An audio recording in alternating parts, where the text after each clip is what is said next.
Welcome back to my channel Mo blogs. তোমার কেমন আছো সবাই? আশা করি ভালো আছো, আমিও ভালো আছি। তো চলো ভিডিওটা স্টার্ট করা যাক। তো দাঁত মেজে তারপরে এখানে চলে এসেছি ছেলের জন্য চা দিতে। ছেলে ঘুম থেকে উঠে ব্রাশ করে বসে পড়েছে বই পড়তে, কারণ ওর আছে টিউশানি।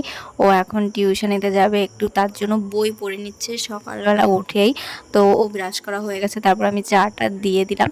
আর চাটা আমিও এইখানে বসে পড়েছি দুটো বিস্কুট নিয়ে, কারণ আমার একটা বাজে অভ্যাস বিস্কুট খাওয়া। তো বিস্কুটটা আমি এখন খুব অল্পই খাই। আর এইখানে দেখো তারপরে চলে এসেছি হচ্ছে আমি কটা ভেন্ডি তুলতে। গাছে ভেন্ডি হয়েছে, সেই ভেন্ডিগুলো তুলতে। তো অল্প অল্পই হয়, যেহেতু গাছ অনেক কম, তার জন্য কিন্তু মা আবার গাছ লাগিয়েছে। তো গাছগুলো বড় হোক, তারপরে তোমাদেরকে আবার দেখাবো। আর এইখানে ভেন্ডিগুলো আমি তুলে নিচ্ছি, কারণ ছেলে আমার ভেন্ডি খেতে খুবই ভালোবাসে, ভাজা হোক সিদ্ধ হোক ভীষণ ভালোবাসে ভেন্ডি খেতে। তার জন্য এই প্রত্যেক দিন ভেন্ডিটা তুলতে হয়। কী হয়েছে বলো তো, ভেন্ডি তো প্রত্যেক দিনই তুলতে হয়, ভেন্ডি দেখতে দেখতে বড় হয়ে যায়।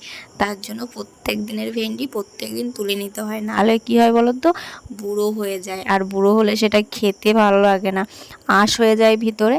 তো চলো আমার ভেন্ডি তোলা হয়ে গেছে, তারপর আমি এইখানে কটা টমেটো মেখে নিয়েছি। আর ভাতটা আমি বসিয়ে দিয়েছি, বসিয়ে তারপরে আমি এসেছি একটু টমেটো মাখা খেতে। তোমাদের দাদাভাই টমেটো কেটে কেটে দিয়েছে, আমি সেটাকে মেখে নিয়েছি। আর এখন সেটা আমি ঘরের সামনে বসে বসে খাচ্ছি। আর ভাতটা আমার বসানোই আছে, যে একদিক দিয়ে আমার খাওয়াও হয়ে যাবে, ভাতটাও আমার হয়ে যাবে। তাই এখানে এখন আমি বসে বসে খেয়ে নিচ্ছি। তো ভাতটা হয়ে গেলে তারপরে আমার অনেক কাজ, সেইগুলো হচ্ছে আমার সিদ্ধ মাখা। তো দেখো দুপুরের রান্নাটা আমার হয়ে গেছে, তাই আমি এখানে বসে পড়েছি সিদ্ধ মাখতে।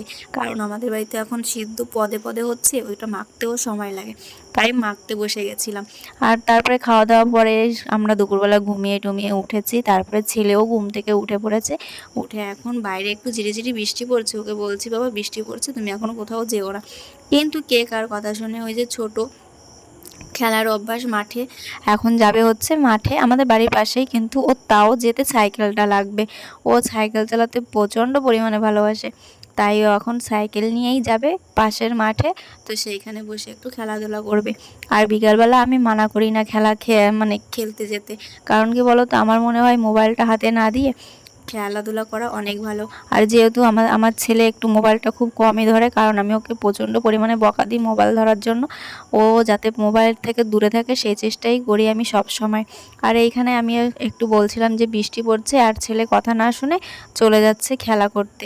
তো তারপরে এখানে আমি বসিয়েছি চা। তো সন্ধ্যার আগে একটু চা বানিয়ে দিচ্ছি, কারণ সন্ধ্যার পরে আবার চাটা খেতে নেই। তো যেহেতু সন্ধ্যাবাতি দিচ্ছে সবাই, তার জন্য সন্ধ্যার পরে আর চা খেতে নেই, তাই আমি সন্ধ্যার আগে একটু চা বানিয়ে দিচ্ছিলাম।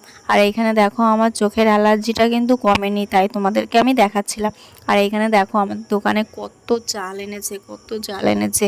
বাবা চাল চাল শেষ হয়ে গেছিলো দোকানের চাল, তাই বাবা এখন আবার আজকে দোকানের থেকে চাল নিয়ে এসেছে মানে বিক্রি করার জন্য। আর এইখানে দেখো আমার ছেলে খেলছে, সেটাই তোমাদের দেখাবো। তো গাইজ ভিডিওটা আমি আর আজকে বড় করছি না, ভিডিওটা যদি ভালো লাগে like comment share and subscribe করে দিই। আর যারা ফেসবুক থেকে দেখছো তারা ফলো করে নিও। আমি ভিডিওটা আজকে টানতে পারলাম না, কারণ আমার চোখে প্রচণ্ড পরিমাণে যন্ত্রণা হচ্ছে।